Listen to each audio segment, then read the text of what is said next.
Everyone, welcome back to Mamta Nival tutorial. And guys, in this video we're going to focus on other MCQ which will be based on biology subject, and these questions will be very important for our exam point of view. We are focusing on 11th and 12th biology syllabus, so the question level is little hard, so don't worry about it. We will learn the concept while solving all these questions. So let's start with the question first. Question number first. The primitive prokaryotes. What are the primitive? Whenever we are talking about an ancient thing, so we use primitive for that. So the ancient prokaryotes responsible for the production of biogas from the dung of ruminant animals. So what kind of these organisms? There are some organisms which has listed here. So these organisms will help them to produce biogas. So which of these organisms? So that is the methanogen will help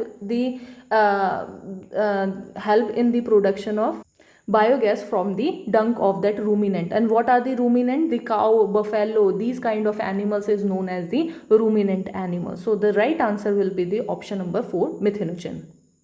Let's take question number 2. This is a very direct question. A system of rotating crop with legumes, or what are the legumes? These are the dal plants. All those dal plant we call it as legumes, and or grass posture to improve the soil structure and fertility is called.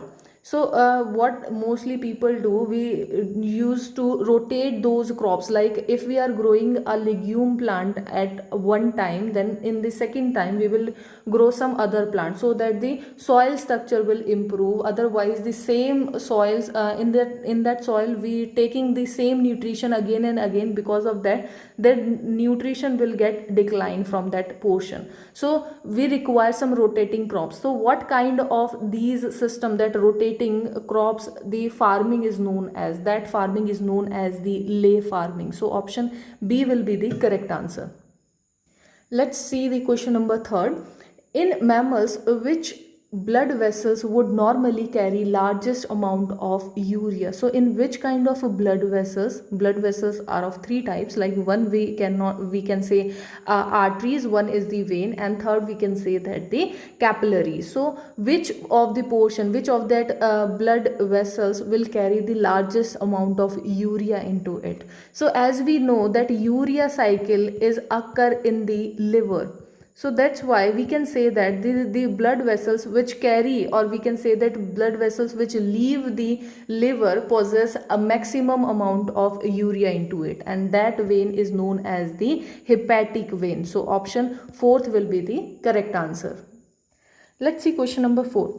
Pick out the correct statement. Which statement is correct? We just need to pick it out. So first is the hemophilia is a sex-linked recessive disease. That's true. Hemophilia is a disease which is a blood disease where the clotting of blood will not happen. So that's why we call it as a hemophilia problem. So that is a sex-linked recessive disease. That's true. B is the Down syndrome is due to aneuploidy. That's also very true.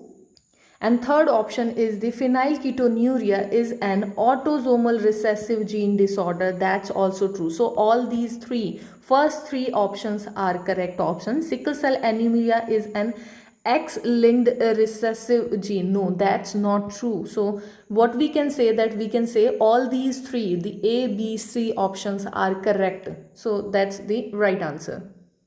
Let's see question number 15. This is also a very direct question. Which of the following guards the opening of hepatopancreatic duct into the duodenum? What is duodenum? This is a portion of small intestine. So what is that opening is known as? That is known as the sphincter of Oddi. So option first is the correct answer. Let's see question number 6. The coconut water from the tender coconut represents, what is that coconut water consist of? That coconut water is consist of free nuclear endosperms, and these endosperms will provide nutrition to the embryo. So that's why this is known as the free nuclear endosperm, which is in case of coconut water. So option first is the correct answer. That's a very direct question. Let's see question number 7. Which of the following is not a stem modification? So there are lots of stem also which is modified according to the habitat of that plant or according that need of that plant. So there are some kind of modification. So which of these modification which is not a stem modification, we just need to figure it out. So the picture of Nepenthes is not a modified stem, it is the modification of a leaf. So option B will be the correct answer, picture of Nepenthes. Let's see question number 8. The Taq polymerase enzyme is obtained from. The Taq polymerase enzyme which is used in PCR process, so that enzyme is obtained from Thermus aquaticus. So Thermus aquaticus is the right option, option B or option second. Let's see question number 9. Stem modified into flat green organ performing the function of leaf is known as. Here the stem is modified into some kind of organ which is little flat, and that organ will perform the function of leaves. What is that known as? So this is known as the phylloclades. So phylloclades is the right answer, option number 4th.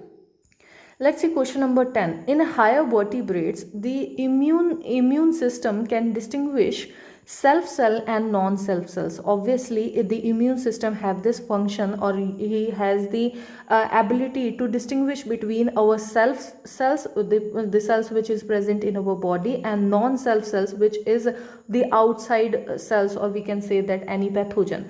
So if this property is lost, if this property will be lost due to a genetic abnormality and it attacks self cells, so that immune system will start attacking their self cells, then it is lead to. So what kind of that situation is known as, or that disease is known as? That disease is the autoimmune disease. So in this kind of a disease, our own cells, our own immune cells will start destroying our self cells. So option 4th will be the correct answer.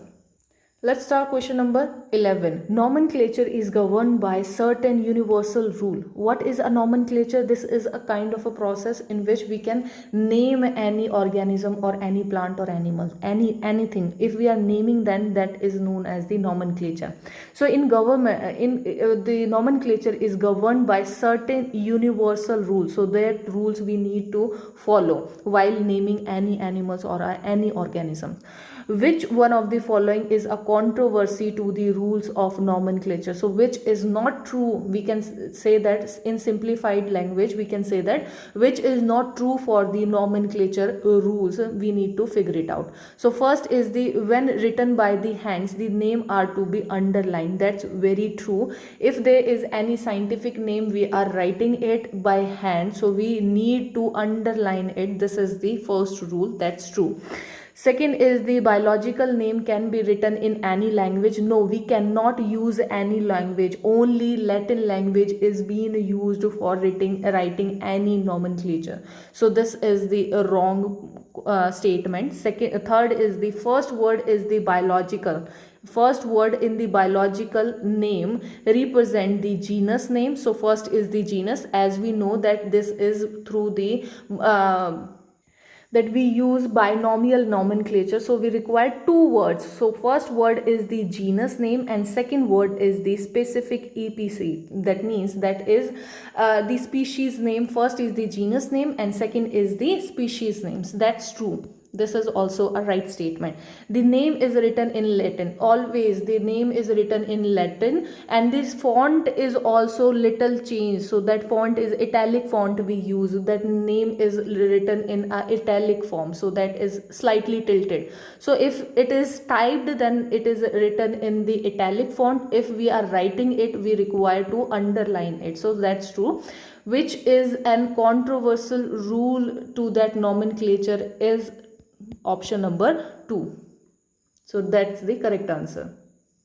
Let's see question number 12. The bryophytes and petridophyte transport of male gametes require. So in both these plants, bryophyte plants as well as in the petridophyte plants, the male gamete, which is known as the pollen grain, that has to be transferred from one plant to the another plant. So through which agent, through which pollinating agent we are using a abiotic factor for that, and which is the water. So option A will be the correct answer in case of bryophytes and petridophyte. But if that question has been asked for the what kind of agent we require for pollination in the angiosperm, so that we can say that it can be a wind, it can be insect, it can be a bird also. So but in this case it will be the water. So A will be the, or first will be the right answer. So that's all guys in this video. I hope you have understand all these questions. If you still have any problem, if you still face any difficulty while solving these questions, so let me know in the comment box. And if you like my videos, please give me a thumbs up and subscribe my channel. And thank you guys for watching this video.